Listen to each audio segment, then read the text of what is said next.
Wherever you go, whatever you do, throw a little at it. Omax, Vest and Briefs. தமிழ்நாட்டில் 20 IAS அதிகாரிகளை பணியிட மாற்றம் செய்து தமிழ்நாடு அரசு உத்தரவிட்டுள்ளது. அதன்படி தகவல் தொழில்நுட்பம் மற்றும் டிஜிட்டல் சேவைகள் துறையின் தலைமைச் செயலாளராக இருக்கும் பிரதீப் யாதவ் இடமாற்றம் செய்யப்பட்டு நுண் சிறு மற்றும் நடுத்தர தொழில் நிறுவனங்கள் துறையின் செயலாளராக நியமிக்கப்பட்டுள்ளார். அதுல் ஆனந்த் தகவல் தொழில்நுட்பம் மற்றும் டிஜிட்டல் சேவைகள் துறையின் செயலாளராக நியமிக்கப்பட்டுள்ளார். தீரஜ்குமார் இடமாற்றம் செய்யப்பட்டு உயர்கல்வித்துறையின் செயலாளராக நியமிக்கப்படுவதாக அறிவிக்கப்பட்டுள்ளது.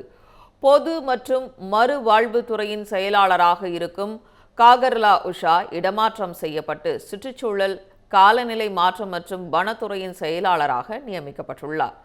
தமிழ்நாடு மின் உற்பத்தி மற்றும் பகிர்மான கழக தலைவராக இருந்த ராதாகிருஷ்ணன் மாற்றப்பட்டு அருண் ராய் நியமனம் செய்யப்படுவதாக அறிவிக்கப்பட்டுள்ளது.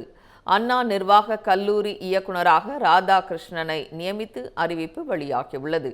இதேபோல் தமிழ்நாடு நுகர்பொருள் வாணிப கழகத்தின் தலைவர் மற்றும் மேலாண்மை இயக்குநராக இருந்த உமாநாத் தொழில்துறை ஆணையர் மற்றும் தொழில் வணிக இயக்குநராக நியமிக்கப்பட்டுள்ளார். தமிழ் ஜனம் சேனலை சப்ஸ்கிரைப் பண்ணாம பார்த்துட்டு இருந்தீங்கன்னா மறக்காம சப்ஸ்கிரைப் பண்ணிடுங்க.